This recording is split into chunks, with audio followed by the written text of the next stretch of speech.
مفتی رشید احمد خورشید صاحب بھی موجود ہیں۔ مفتی صاحب، ایک یہ جو ماڈل ہے کہ بیت المال سے لے کر اور شفافیت تک،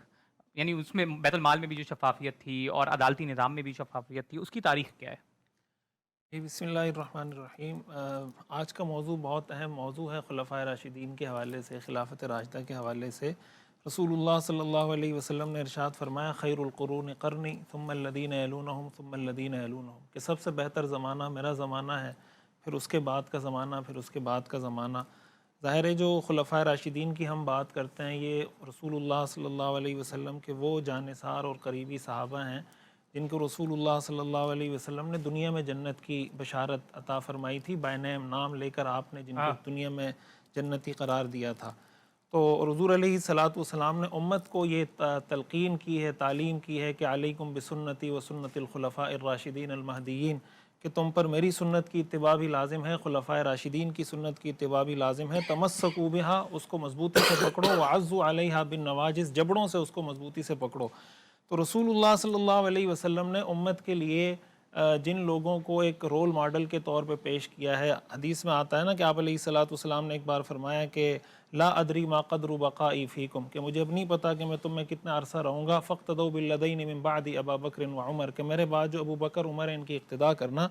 تو اللہ تعالیٰ نے ان سے جو کام لیا، رسول اللہ صلی اللہ علیہ وسلم کی جو ایک لیگیسی تھی، جو نظام آپ دے کر گئے تھے، اس نظام کو اسی نبوی پیٹرن اور فارمیٹ پر جس طریقے سے وہ لے کر چلے، اور دنیا کے اندر انہوں نے جس طرح عدل و انصاف کا چرچا کیا۔ حضرت ابو بکر صدیق رضی اللہ تعالیٰ عنہ جب خلیفہ بنے اور انہوں نے جب پہلا خطبہ ارشاد فرمایا تو اس میں انہوں نے یہ بات کی کہ اطیعونی ما اطاعت اللہ ورسولہ فَإِنْ عَصَيْتُ اللَّهَ وَرَسُولَهُ فَلَا طَاعَةَ لِي عَلَيْكُمْ، کہ جب تک میں اللہ کے رسول کی اطاعت کروں تم میری اطاعت کرنا، اور اگر کسی کام میں تمہیں لگے کہ میں اللہ کے رسول کی مخالفت کر رہا ہوں تو میری اطاعت تم پہ لازم نہیں ہے۔ حضرت عمر رضی اللہ تعالیٰ عنہ نے لوگوں کو یہ بتایا کہ بھائی تم میں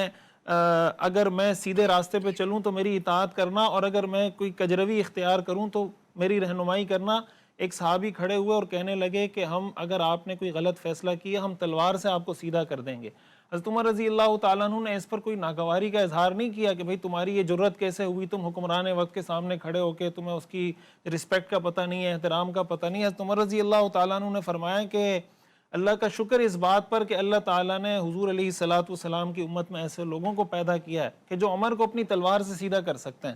حضرت عمرو بن العاص رضی اللہ تعالیٰ عنہ بڑے درجے کے صحابی ہیں، جب مصر کے گورنر بنے حضرت عمر رضی اللہ تعالیٰ عنہ کے دور میں، تو وہاں پر ان کے بیٹے کا، حضرت عمرو بن العاص کے بیٹے کا کسی کے ساتھ گھڑ سواری کا مقابلہ تھا۔ تو حضرت عمرو بن العاص رضی اللہ تعالیٰ عنہ کے بیٹے پیچھے رہ گئے، دوسرا آدمی وہ جو مصری تھا وہ آگے نکل گیا۔ اس پر حضرت عمرو بن العاص کے بیٹے نے ان کو تھپڑ مارا یا کوڑا مارا، کچھ مارا، وہ شکایت لے کے پہنچ گئے حضرت عمر رضی اللہ تعالیٰ عنہ کے پاس۔ حضرت عمر رضی اللہ تعالیٰ عنہ کو جب پتہ چلا تو مصر سے آپ نے جو گورنر مقرر کیے تھے حضرت عمرو بن العاص، ان کو طلب کیا اللہ اکبر۔ اور ساتھ اس مصری کو بھی بلایا، اور جب وہ حاضر ہو گئے تو اس شخص کو کہا کہ حضرت عمرو بن العاص کے بیٹے نے تمہیں کوڑا مارا تھا، تم بھی کوڑا اٹھاؤ اور اس کو میرے سامنے مارو۔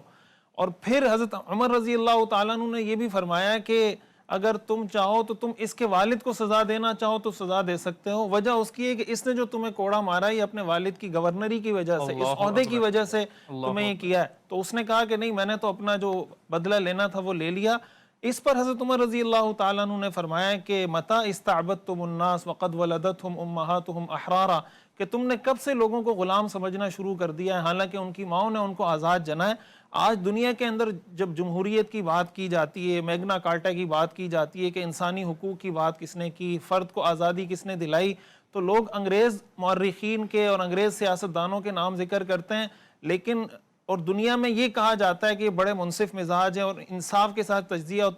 تجزیہ کرتے ہیں چیزوں کا۔ آپ مجھے بتائیں یہ جو قول ہے حضرت عمر رضی اللہ تعالیٰ عنہ کا، کیا انگریز مورخین اس کو ذکر کرتے ہیں کہ فرد کو آزادی، حریت کا جو تصور اسلام نے دیا ہے، یہ تصور کسی جمہوری نظام نے دیا تھا یا حضرت عمر رضی اللہ تعالیٰ عنہ نے دیا تھا؟ ہمارے ہاں جب میگنا کارٹا کا یا دوسرے لوگوں کا ذکر کیا جاتا ہے کہ فرد کی آزادی اور جناب حقوق اور فلاں فلاں، تو خلفائے راشدین نے، خود اسلام نے، رسول اللہ صلی اللہ علیہ وسلم کے طرز عمل نے ایک فرد کو جو آزادی دی ہے، تو اس آزادی کا تصور ہمیں خلفائے راشدین کے تصور سے ملتا ہے۔ قرآن کریم میں اللہ تعالیٰ نے یہ ارشاد فرمایا کہ اگر تمہارا دشمن بھی ہے تم نے اس کے لیے بھی انصاف کا معاملہ رکھنا ہاں، ہے. ہاں، ہاں، بے اور شک، اللہ تعالیٰ نے فرمایا وَلَوْ عَلَىٰ أَنفُسِكُمْ أَوِ الْوَالِدَيْنِ وَالْأَقْرَبِينَ, تمہارے والدین کے خلاف اگر کوئی فیصلہ جا رہا ہو تب بھی تم کرنا اگر انصاف کا تقاضا ہو, تمہارے رشتہ داروں کے خلاف جا رہا ہو تب بھی تم کرنا. تو یہ جو ہمارے ہاں آج اصل جو سیکھنے سمجھنے کی چیز ہے, ہمارے ہاں جو نظام ہے, یہاں جو اقربا پروری ہے, یہاں جو آپ یہ کہہ لیں